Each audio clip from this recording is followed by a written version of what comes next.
Looks like the rim is off a little bit.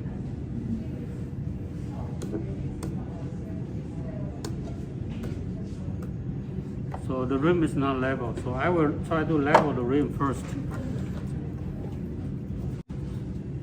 Did you already center it? I centered it. Try just tapping. Oh, okay. You don't know the tap centering? Okay. You see it but not know it. Yeah. Yeah, tap centering is that you have to find the spot that is off, and then you just keep on tapping on that spot. Here you find the spot is, see that? If you have a reference, like, can I borrow this one? So usually, if you want to learn the tap centering, you want to get a reference somewhere, okay, somewhere, like here. See that? Off. You can see that when the gap is closer, that's the spot is off, right? I see. So my eyesight is checking here, and when I see that spot is coming to the off spot, my hand is getting ready while the wheels keep on spinning. I'm hitting on the spot. Okay? So you have to it has to match, right? Off, off, off, off, off. Can you see it? Right? Off, off, off, off, off, off, off, off. So you're waiting for the part that's I'm waiting for rotating. rotate Okay. further to hit the spot. I see. Okay, so yeah, but I don't know how fast you move your wheel and how fast you move your hands, so you have to really practice. Okay, but it's the reference that you do. Usually I have my hand here, okay, just as a reference. So when it's off, I can tell that more pressure to my hand, and then I tap, tap, tap, tap, tap, right? Depending on the pressure. Okay. So I didn't even look, but my fingertip can sensor, so I can, I know where. Sometimes, at least for my vessels, you know, they have like 2 or 3 different centers. Yeah, so you just check the spot that you want to center. Okay. If you want to trim, Okay. like if you have a bottle that has 3 different kind of center, just check the spot that you want to trim first. Yeah. Okay. So center that and then. Yeah, center that. Yeah. Center it down when you want to trim. Yes. So yeah, this tap centering is a very useful technique that if you learn it, it's going to benefit a whole lot. It's going to benefit a whole lot. Okay, so this is good. And let me level it first. If the rim is not level, when you put it on, it's very hard for you to center it because it's tipped over already. So that's why before you remove from the wheel, you want to trim the rim so it's level. Okay, that is very important.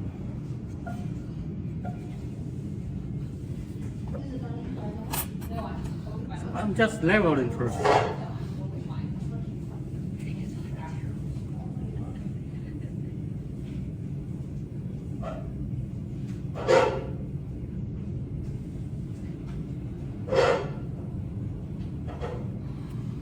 Right?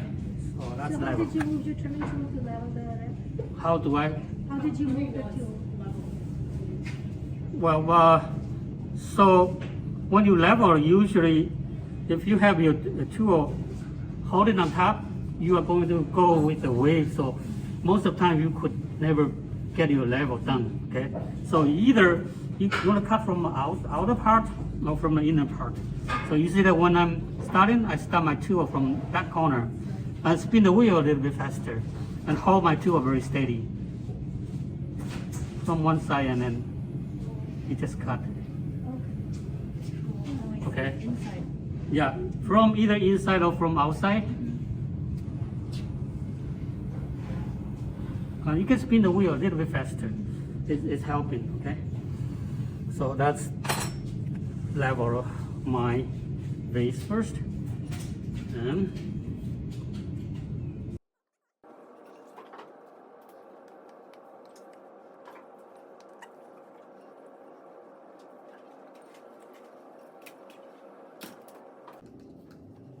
yeah, if your base is small, it's easy to tip over, so maybe you might want to use a bigger chunk of clay.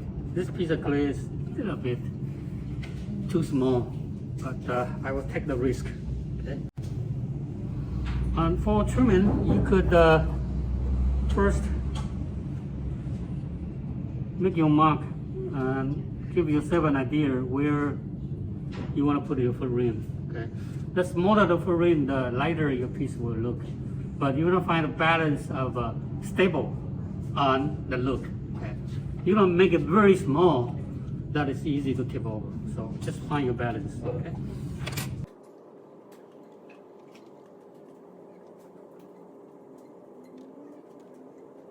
So usually I trim to the border of the outer part of the foot ring, and then from there I take down.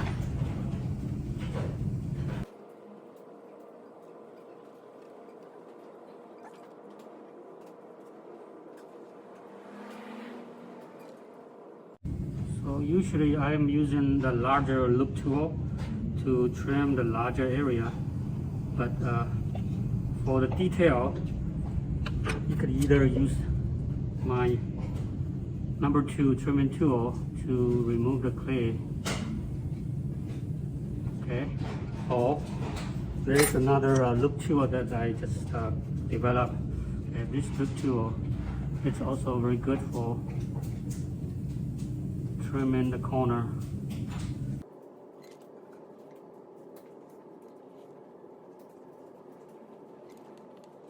And I usually knock to hear the sound. If that sound is right, and then I stop.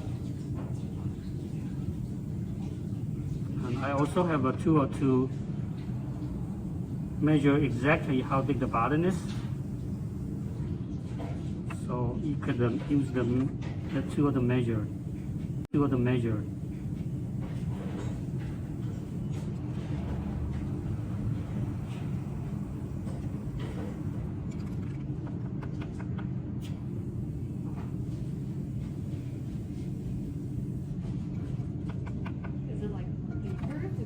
It's like a drum. This is still thick. Okay. That's all I can tell you. You have to experience it. And my measuring tool is very useful tool to learn the sound. Because when you trim, you know exactly how thick the bottom, how much clay you remove. So you have an idea, and you memorize the sound. And later on, you don't need to depend on the tool.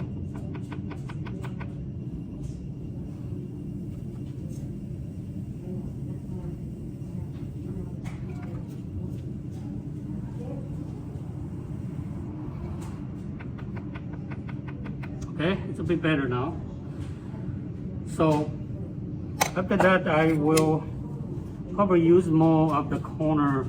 This is my number 2 trimming tool to get the inner corner a little bit better.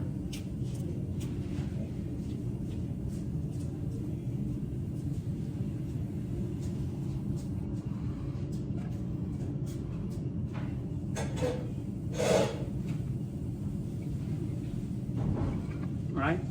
So now you can see the inner corner. This is about right, and about 90 degrees.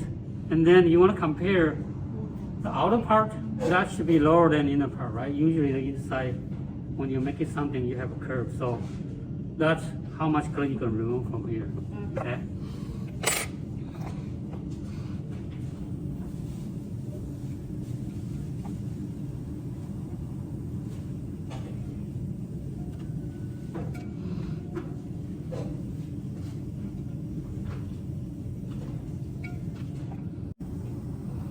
There's now I have a whole selection of trimming tools, so there's a lots of way to do it. Now this time I try to, you see that there's a little chattering that I just keep the chattering mark there, so that I have lots of texture there. So just keeping the chattering, see that? The tool is vibrating. So keeping the chattering mark there.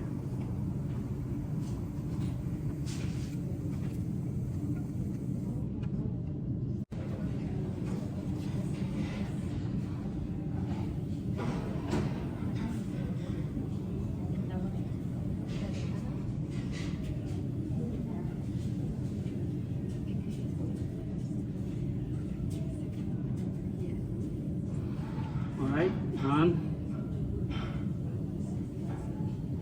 Compressed it. Or you can use a little shiny rock to, we call burnish it. Burnish the foot. Especially when you have stoneware is very grubby. You want to make sure the foot is not. And after done, I just use my stamp right there on the foot. Okay. We could clean this up a little bit. So that's the bottom shape like that. So the top here, you see that this is more angle. So here later on, I will cut a little angle to go with the bottom. A little bit there, and a little bit there. Okay.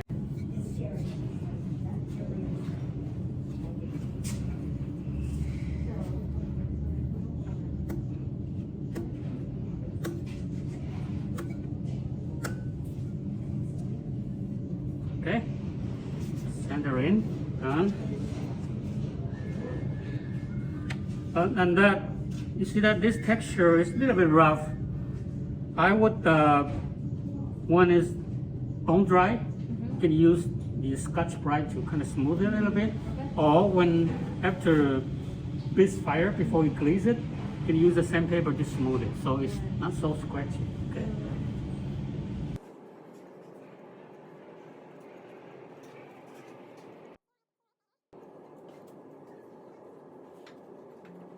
This is my lid. Usually I make my lid, the size of the lid, a little bit wider, so it's not a perfect fit. See that? A little bit wider. So that I could trim a little bit here, or trim a little bit here, so that when they are fitting tight. Okay. That's my personal preference. I don't like that the lid is loose while seal it. Okay, so. And when you are trimming, you want to do it little by little.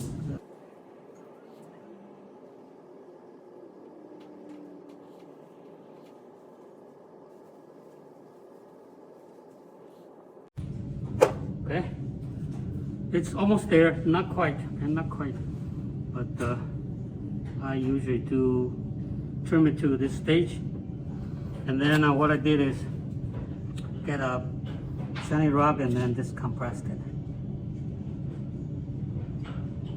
Compressed where I just trim, so you kind of condense the clay, so your lid will fit very tight there. Right? So it's good. Most of the time I would put my lid right here and then trim right on top of my body. Okay, so you can look at the whole proportion. So that's one way. Or you can just put your lid on the wheel head and trim it. Okay. Before I do that, I told you that I want to lightly cut this part here. So this is a little bit more follow the shape from the bottom.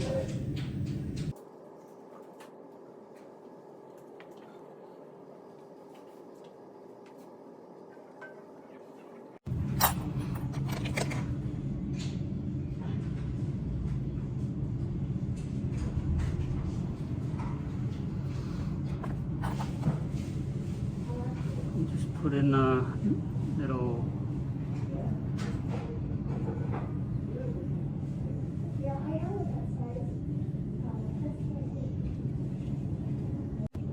line to the shoulder.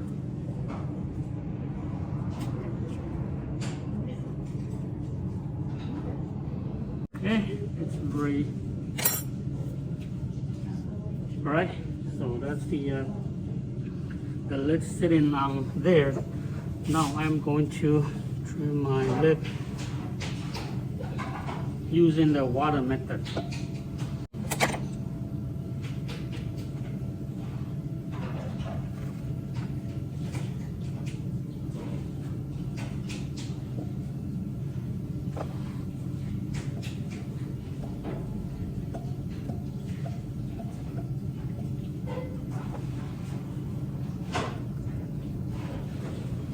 Because that's a lot of clay to remove, so I don't want to just let it sit there because my base is not very stable.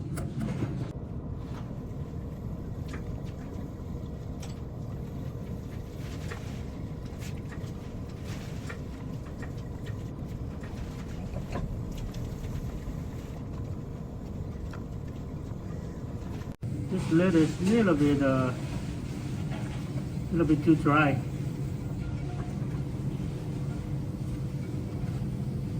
So you need to have a very sharp knife to cut it.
That's the finish. I don't have a brush, brush the dust out. But that's the shape of this roller texture. A little bit of a small line to go with the shoulder. And this and that shoulder follow through. Okay?